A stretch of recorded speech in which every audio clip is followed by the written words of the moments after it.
What's up, you guys? It's Jonno! Today I'm gonna bring you another Jurassic World Alive informational video. Alright, you guys, I've been wanting to put this together for a long time, but I had to get all of the video clips and I had to get all of the information that you're gonna need to know to catch wild, epic, rare, and even legendary dinosaurs, alright? I know that legendary dinosaurs don't actually spawn in the wild, but you can get them from events, okay? So I'm gonna let you guys know some tips that you're gonna need to know in order to catch these dinosaurs, okay? Now, of course, you need to catch these dinosaurs so you can do fusions for legendary dinosaurs, and of course, even some rare and epic dinosaurs that you might want to fuse. Now, you can catch all of these dinosaurs in the wild. Sometimes you can even catch them right from your own couch. This game is very, very well balanced, and you can just catch these things all over the place. Now, I do live in a major city. I live in Sacramento, California, for those of you who don't know,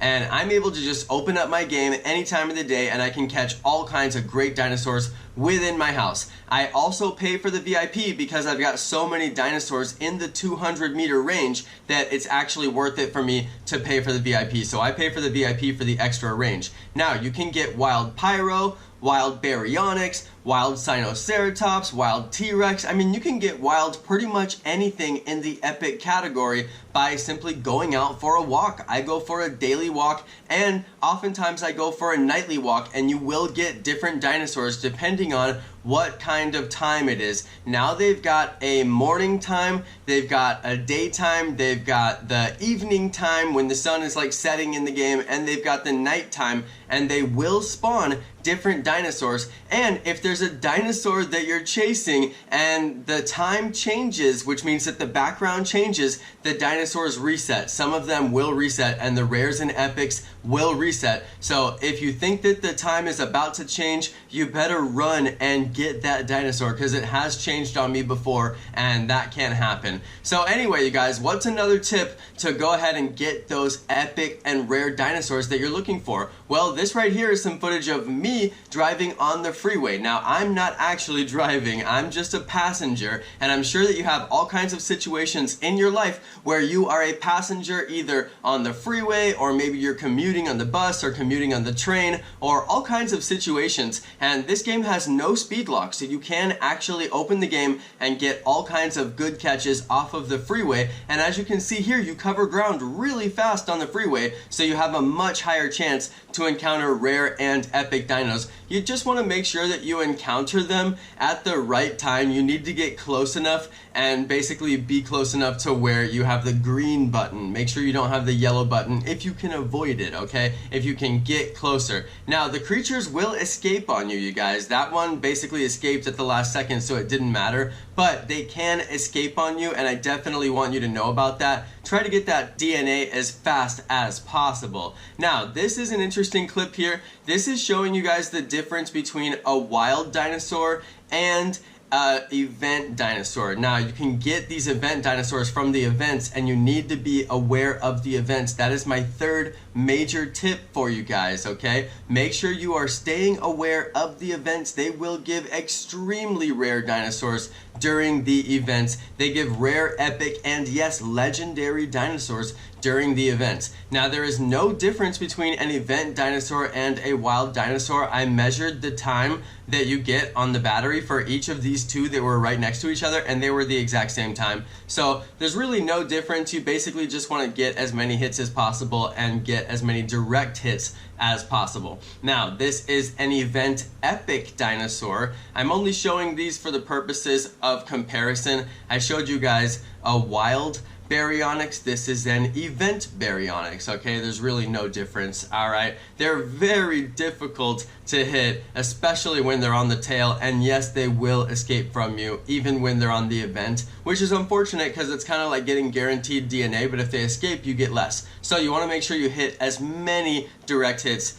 as possible. It's very important. Now, this is an older clip. They did an event for Sinoceratops, and that thing is fantastic. I love it. And now it fuses into a bunch of really good dinosaurs. So yeah, that's a really good one. I'm glad that I got DNA for it very early. And I used that particular dinosaur to get into Sornum Marshes. It's not as useful now in the top leagues. You really need legendary dinosaurs in the top league, the Jurassic Ruins League. However, it is still a very good dinosaur, and I like to get it in the wild and for an event because you need it for fusions. So very good for fusions. Alright, you guys, so moving on, I just want to show you some of the event DNA that I've gotten. You will get so much event DNA, it is ridiculous. You really need to keep on top of the events. That's probably the best tip because it's the easiest way to get guaranteed epic DNA, and yes, you can even get legendary DNA. This is probably the most important tip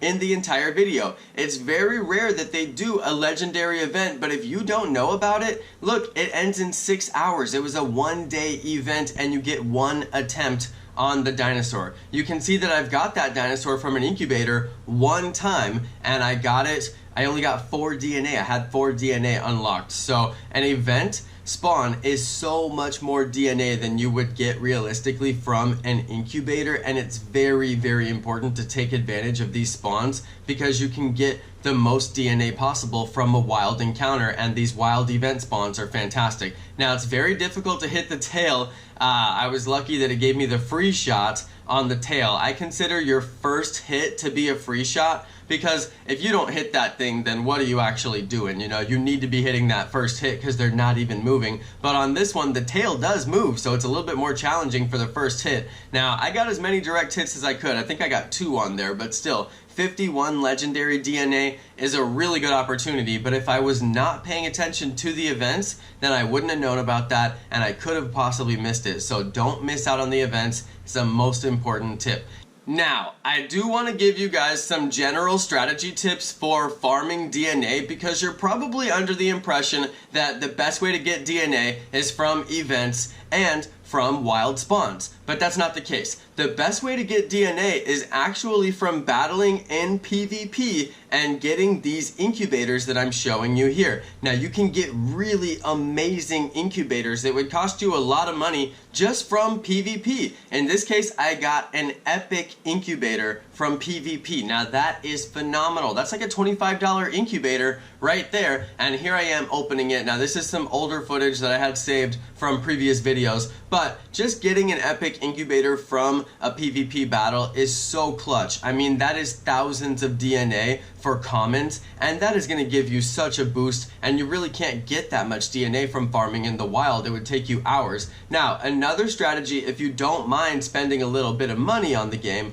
is to take advantage of the one-time offers. Those things will give you a huge boost. I decided to show the footage in this video just in case there's people out there who don't mind dropping a little bit of paper on the game, and if you are going to spend money on anything in the game, the one-time offers are the best. Now, you will get a one-time offer after you level up every time, and that one will cost money, and you'll also get a special offer when you get into a new arena. So when you unlock a new arena, they'll give you an offer that costs cash. So you don't have to spend money, but you have to have already spent money. So I do recommend having some cash on hand if you're planning on advancing arenas so that you can purchase the one-time offer. Now, they don't give you quite as much gold or as much DNA, but they do give you a lot of different types of DNA, and it will go all the way from common to rare to epic. So you're guaranteed to get quite a bit of DNA, and it's all going to be useful stuff. And I don't know if you saw the price on that,